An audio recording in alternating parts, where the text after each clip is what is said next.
Hey guys, we figured we would start the end of Wonder for y'all. So me and Miss Lindfors are going to take turns reading. We probably only have like 40 more pages, so we're almost to the end of the book. Just as a little refresher as to what was happening in the book, we just got to the point where August went to the sleepaway camp and they were at the big outdoor movie thing, and they were with all of the big groups of kids. So we're picking up right there as to when they were going through the woods, I believe. Okay? So the name of this chapter is The Woods Are Alive. Somewhere around the boring part where the guy named Rolf and the oldest daughter are singing, "You are 16, going on 17, Jack nudged me. "Dude, I've got to pee," he said. We both got up and kind of hopscotched over the kids who were sitting or lying down on the sleeping bags. Summer waved as we passed, and I waved back. There were lots of kids from the other schools walking around by the food trucks, playing the carnival games, or just hanging out. Of course, there was a huge line for the toilets. "Forget this. I'll find a tree," said Jack. "That's gross, Jack. Let's just wait," I answered. But he headed off to the row of trees at the edge of the field, which was past the orange cones that we were specifically told not to pass. And of course, I followed him. And of course, we didn't have our flashlights because we forgot to bring them. It was so dark now, we literally couldn't see 10 steps ahead of us as we walked towards the woods. Luckily, the movie gave off some light, so when we saw a flashlight coming toward us out of the woods, we knew immediately it was Henry, Miles, and Amos. I guess they hadn't wanted to wait online to use the toilets either.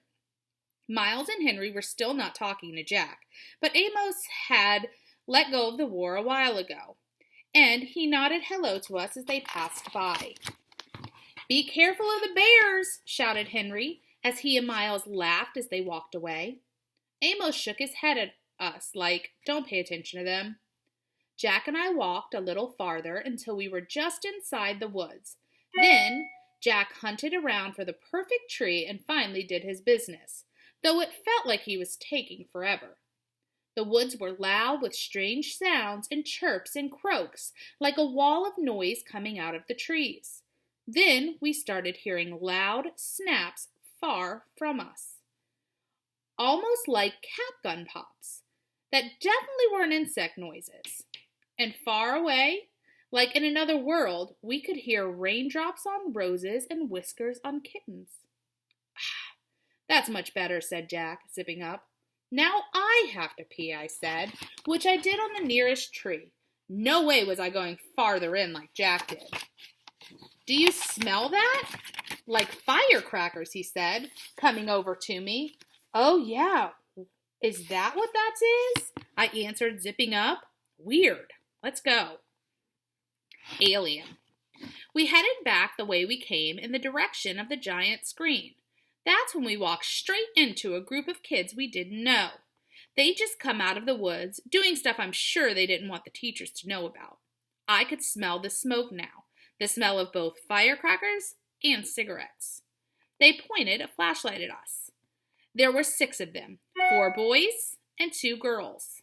They looked like they were in the 7th grade. "What school are you from?" one of the boys called out. "Beecher Prep," Jack started to answer, when all of a sudden one of the girls started screaming. "Oh my God!" she shrieked, holding her hand over her eyes like she was crying. I figured maybe a huge bug had just flown into her face or something. "No way!" one of the boys cried out, and he started flicking his hand in the air like he just touched something hot, and then he covered his mouth. "No freaking way, man! No freaking way!"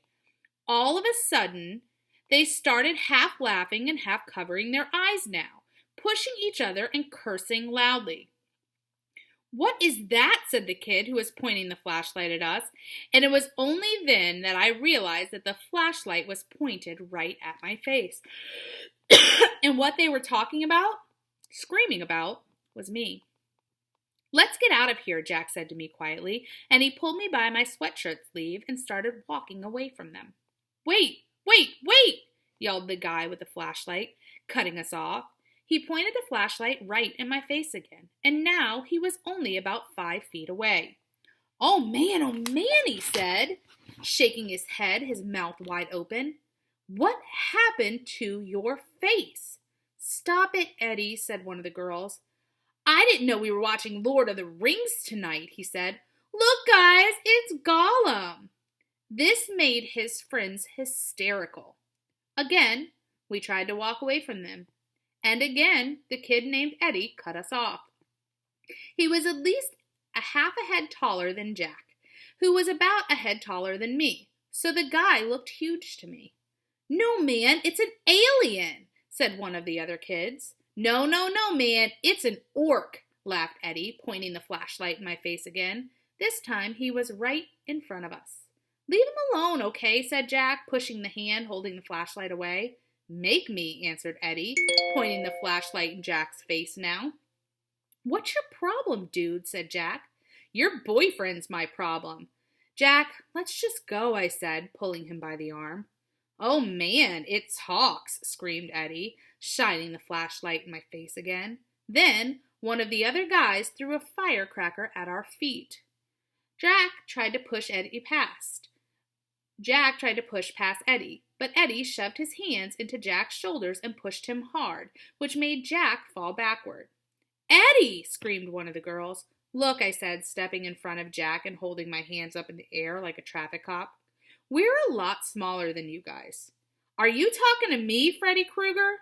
I don't think you want to mess with me, you ugly freak, said Eddie. And this was the point where I knew I should run away as fast as I could. But Jack was still on the ground, and I wasn't about to leave him. Yo, dude, said the voice behind us. What's up, man? Eddie spun around and pointed his flashlight toward the voice. For a second, I can't believe who it was. Leave them alone, dude, said Amos with Miles and Henry right behind him. Says who, said one of the guys with Eddie. Just leave them alone, dude, Amos repeated calmly. Are you a freak too, said Eddie. They're all a bunch of freaks, said one of his friends. Amos didn't answer them, but looked at us. Come on, guys, let's go. Mr. Tushman is waiting for us. I knew that was a lie, but I helped get Jack up, and we started walking over to Amos. Then, out of the blue, the Eddie guy grabbed my hood as I passed him, yanking it really hard so I was pulled backward and fell flat on my back. It was a hard fall, and it hurt. I hurt my elbow pretty bad on a rock. I couldn't really see what happened afterward, except that Amos rammed into the Eddie guy like a monster truck, and they both fell down to the ground next to me. Everything got really crazy after that. Someone pulled me up on my sleeve and yelled, "Run!" Someone else screamed, "Get him!" at the same time, and for a few seconds I actually had two people pulling on the sleeves of my sweatshirt in opposite directions. I heard them both cursing until my sweatshirt ripped and the first guy yanked me by my arm and started pulling me behind him as we ran, which I did as fast as I could. I could hear footsteps just behind us, chasing us, and voices shouting and girls screaming, but it was so dark I didn't know whose voices they were, only that everything felt like we were underwater. We were running like crazy, and it was pitch black, and whenever I tried to slow down, the guy pulling me by my arm said, "Don't stop." Voices in the dark. Finally, after what seemed like forever of running, someone yelled, "I think we lost him." Amos? I'm right here, said Amos' voice a few feet behind us. We can stop, Miles yelled from farther up. Jack, I yelled. Whoa, said Jack, I'm here. I can't see a thing. Are you sure we lost them? Henry asked, letting go of my arm. That's when I realized that he'd been the one who was pulling me as we ran. Yeah. Shh, let's listen. We all got super quiet listening for footsteps in the dark. All we could hear were the crickets and frogs and our own crazy panting. We were out of breath, stomachs hurting, bodies bent over our knees. We lost them, said Henry. Whoa, that was intense. What happened to the flashlight? I dropped it. How do you guys know? Said Jack. We saw them before. They looked like jerks. You just rammed into him, I said to Amos. I know, right? Amos laughed. He didn't even see it coming, said Miles. He was like, are you a freak too? And you were like, bam, said Jack. Bam, said Amos, faking a punch in the air. But after I tackled him, I was like, run, Amos, you schmuck. He's 10 times bigger than you. And I got up and started running as fast as I could. We all started laughing. I grabbed Augie and I was like, "Run!" said Henry. "I didn't even know it was you pulling me," I answered. "That was wild," said Amos, shaking his head. "Totally wild." "Your lip is bleeding, dude." "I got in a couple good punches," said Amos, wiping his lip. "I think they were 7th graders. They were huge." "Losers," Henry shouted really loudly, but we all shushed him. We listened for a second to make sure no one had heard him. "Where the heck are we?" said Amos. "I can't even see the screen." "I think we're in the cornfields," answered Henry. "Duh, we're in the cornfield," said Miles, pushing a cornstalk at Henry. "Okay, I know exactly where we are," said Amos. "We have to go back in this direction. That'll take us to the other side of the field." "Yo, dude," said Jack, hand high in the air. "That was really cool of you guys to come back for us." "Really cool. Thanks." "No problem," answered Amos, high-fiving Jack, and then Miles and Henry high-fived him too.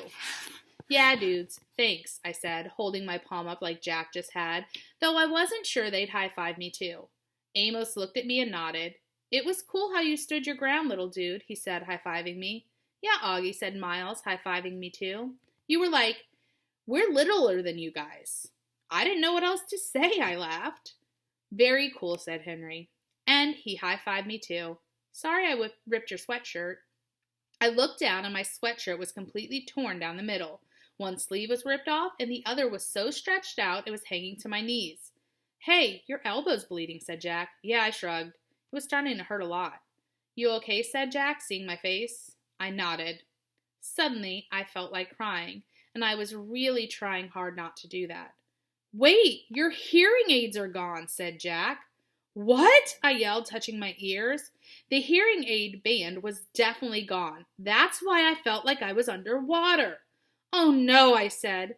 And that's when I couldn't hold it anymore.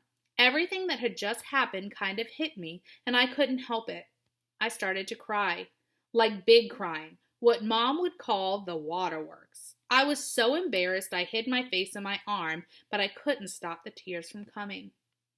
The guys were really nice to me, though. They patted me on the back. "You're okay, dude. It's okay," they said.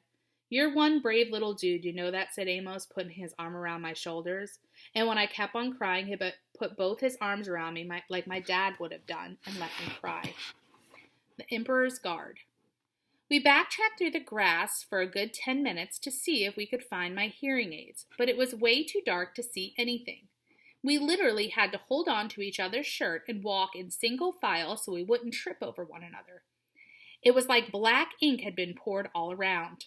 "This is hopeless," said Henry. "They could be anywhere." "Maybe we can come back with a flashlight," answered Amos. "No, it's okay," I said. "Let's just go back. Thanks, though." We walked back toward the cornfields, and then cut through them until the back of the giant screen came into view. Since it was facing away from us, we didn't get any of the light from the screen at all until we'd walk around to the edge of the woods again. That's where we finally started seeing a little light. There was no sign of the 7th graders anywhere. "Where do you think they went?" said Jack. "Back to the food truck," said Amos. "They're probably thinking we're going to report them." "Are we?" asked Henry. They looked at me. I shook my head. "Okay," said Amos, "but little dude, don't walk around here alone again, okay? If you need to go somewhere, tell us and we'll go with you." "Okay," I nodded. As we got closer to the screen, I could hear the song, "High on a Hill Was a Lonely Goat Herd," and could smell the cotton candy from one of the concession stands near the food trucks. There were lots of kids milling around in this area, so I pulled what was left of my hoodie over my head and kept my face down and my hands in my pockets, as we made our way through the crowd. It had been a long time since I'd been without my hearing aids, and it felt like I was miles under the earth. It felt like that song Miranda used to sing to me, "Ground Control to Major Tom. Your circuit's dead, there's something wrong." I did notice as I walked that Amos had stayed right next to me, and Jack was close on the other side of me, and Miles was in front of us, and Henry was in back of us. They were surrounding me as we walked through the crowds of kids like I had my own Emperor's Guard.